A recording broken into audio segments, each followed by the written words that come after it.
financial advice for every family is different because every family is different.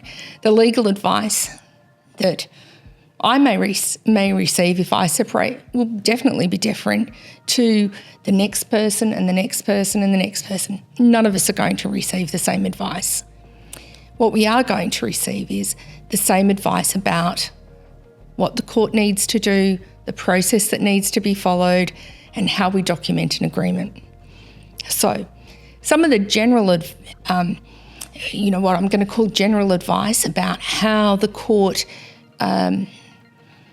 looks at and decides whether or not that they should, change the ownership or adjust the interests in property for couples that have separated. They follow basically a 4-step process. Now, it sounds simple, but it's complex, and I'll try and make it as simple as I can, but please just know that there's lots of, pages of, Family Law Act and rules that surround these 4 steps and a whole heap of case law behind it. So the first step is the court needs to find out or know what is in the property pool. Now, that's a funny way of saying it, but they want to know what your current assets and liabilities are. What are your assets? What are your liabilities? And that goes into what's called a balance sheet. And you'll know that this is going to be put together by each of you providing the other one with what's called financial disclosure. And that is a process where you're giving each other copies of bank statements, share statements, lists and evidence of ownership of lots of different assets like cars, real estate, boats, caravans, trailers, all sorts of stuff, businesses, shares in family trusts, all sorts of things. So all of that information goes into one document called a balance sheet, and it is the first step, and it shows the pool, the court, not the pool, shows the court what the property pool is, what it consists of, what assets, what liability, this family has. So that is why it is very, very important to make sure when you're doing, before you get to that balance sheet and you are exchanging your financial disclosure, that you do so promptly and honestly. Don't try and be tricky and hide stuff or just say, no, I'm not providing it. The court doesn't look kindly on that, and if someone has to go to court to get an order to make you do something, you're really, you're not looking great in front of the court. They're not going to have as much respect for you as a person, or your honour, is damaged, if you like, if you're not doing that. So make sure you attend to that financial disclosure promptly so that we can do the balance sheet. Then the next thing the court will look at is the evidence that talks about the contributions, and that is, how did the assets that are in that property pool, how did they get there? Were the parties both working when they started their relationship? What did they have? Did someone have more than the other person? Or did they go in pretty much equal with, not much and just built a life together? They will look at not only financial contributions but non-financial contributions. I can hear you asking already, what is a non-financial contribution? That is the boring stuff, the life stuff. It is taking care of the family, the cooking, the cleaning, the washing, the caring for children, caring for pets, shopping, all of the life admin that goes along with having a family, arranging dinners and all sorts of things for, for your friends and work colleagues and all the rest of it. So that's all non-financial contributions. And the reality is that there's no, they're not treated differently. Like, you don't get more brownie points because you went to work and someone stayed at home, and their contributions are non-financial contributions. but the court looks at all of them, both financial and non-financial contributions.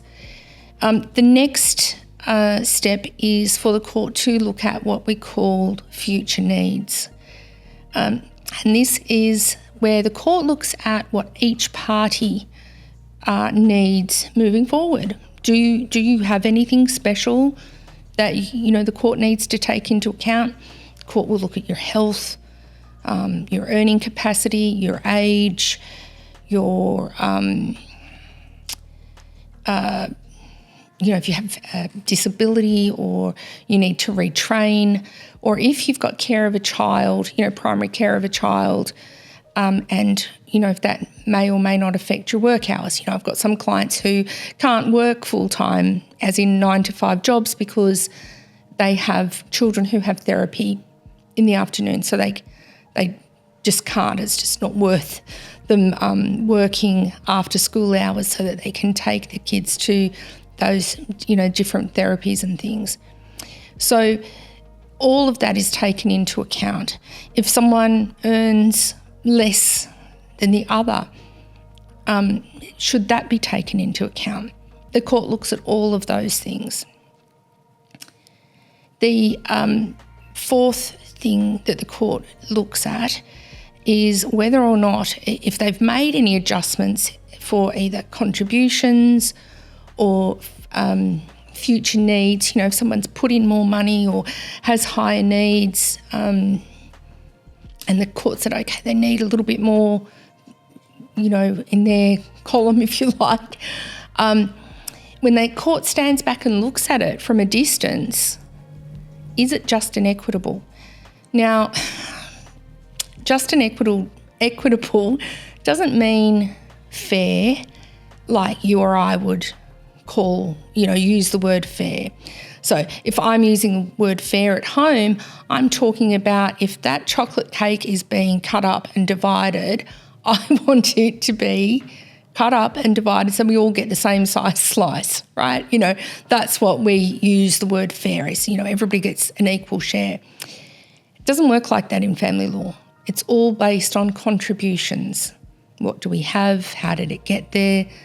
Who, had the higher contribution? What are the needs?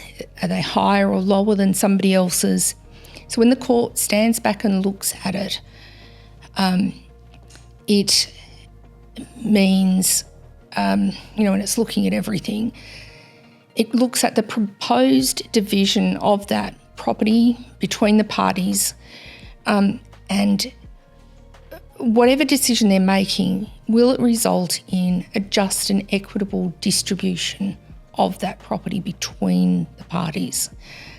That's a little bit confusing and a little bit double Dutch, and I'm sorry about that because it's, it takes a long time to work that out in your own mind, even as a lawyer, what it means.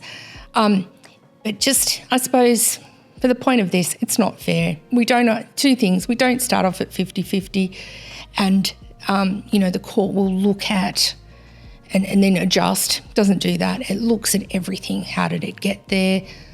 Who helped, financially, non-financially, before it will make a decision. So I'm sorry that it's a bit confusing and complicated, but it's the 4 steps. The other thing to remember is family violence is also one of the considerations that the court will take into account when looking at contributions and future needs of parties. It's one of those things that family violence can really impact a person's ability to contribute to a family. Some people are allowed to work, some people are not allowed to work. Some people experience family violence where they're not allowed to accept a promotion, not allowed to work more than so many hours, or they have to do things in a certain way, or, they're called names, or all sorts of things, right? So, and as I said, family violence, I've got a whole other video on that. But it's taken into account by the court because it can really impact how a person functions and contributes to the family. So the courts do take that into account now. It's actually been put into the legislation, and it will start on 10 June 2025. So it's a really big step forward for Australian family law. The other thing is that we have, which is I think I'm the most excited about, is the court has now got the power. The government has changed the Family Law Act so that the court can make an order transferring ownership of a pet to another party. Because sometimes, even if the pet's in, my name, you might be the one who's actually caring for it, or, it's really your cat or your dog or your whatever animal, companion animal.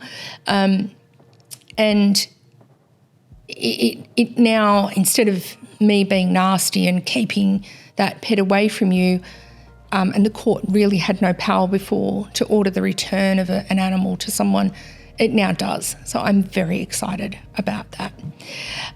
So that is really a very short summary of how and why advice about financial matters is different for each family and for each individual.